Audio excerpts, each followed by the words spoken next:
मुजफ्फरनगर में देश में लगातार बढ़ रहे चीनी के दामों को लेकर किसान नेता राकेश टिकैत का बड़ा बयान सामने आया है।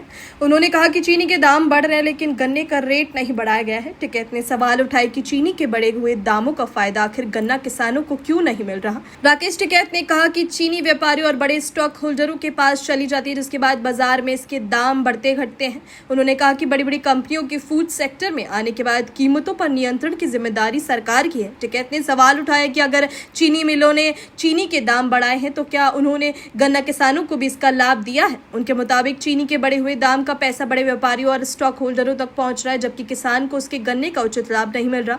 किसान नेता ने कहा कि अब गन्ने का नया सीजन आने वाला है, इसलिए सरकार को गन्ने का भाव बढ़ाना चाहिए। उन्होंने कहा कि यदि गन्ने का रेट तत्काल नहीं बढ़ाया जाता तो किसानों को बढ़ी हुई कीमतों का लाभ देने के लिए ब्याज दिया जाना चाहिए। उन्होंने कहा कि किसान को भी चीनी के बढ़े हुए दाम का लाभ मिलना चाहिए, क्योंकि चीनी बनाने के लिए मूल उत्पाद गन्ना ही है। राकेश टिकैत ने एथेनॉल को लेकर भी सवाल उठाया। उन्होंने कहा कि एथेनॉल के कारण वाहनों को नुकसान होने की बातें एक तरह का प्रोपेगेंडा है। उन्होंने चुनौती देते हुए कहा कि अगर एथेनॉल के कारण किसी भी गाड़ी खराब हुई तो उसका उदाहरण सामने लाया जाए। उन्होंने कहा कि किसान के गन्ने के भाव में थोड़ी भी बढ़ोतरी की बात आती है तो उसे रोकने की कोशिश होती है, जबकि दूसरी तरफ चीनी के दाम लगातार बढ़ रहे हैं। ठीक है साहब, इस समय चीनी के रेट डबल हो चुके हैं, जनता परेशान है, क्या कहेंगे इसको लेकर? और मैं पता नहीं गन्ने गुन्ने का तो रेट बढ़ा नहीं भाई। चीनी अब व्यापारियों के पास में चली जाती हैं तो बढ़ेंगे।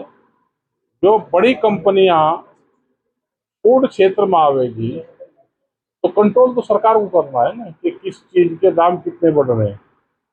भाई ये बढ़ रहे तो क्या गन्ना किसानों को फायदा हो रहा? क्या शुगर फैक्ट्रियों ने कुछ पैसे बढ़ा के किसानों को भी दिए? ये सीधा मिल मालिकों के पास में जो थोक विक्रेता होता है उनके पास में जाता है। क्या कारण मानते हैं जी, क्या है इसका कारण? आने वाले समय त्योहार भी है। अब ये तो बड़े बड़े स्टॉक होल्डर हैं तो वे इसका बढ़ाने घटाने का काम कर लेते हैं। बताया जा रहा है एथेनॉल में इस्तेमाल की जा रही है। ये एथेनॉल में तो कहाँ जा रही थी? एथेनॉल में कहाँ जा रही? किसी की गाड़ी एथेनॉल से खराब हुई देखी, ये एक प्रोपगंडा चलता है कि एथेनॉल से किसी की गाड़ी खराब हुई हो तो भाई बताओ, हमको तो कोई मिला नहीं। मतलब एक किसान का एक आधा कुछ मिल जाए तो गन्ने पन्ने का कुछ भाव कुछ बढ़ लें तो वो ना बढ़ने दियो। चीनी के दाम तो लगातार बढ़ रहे, गन्ने के वहीं की वहीं है।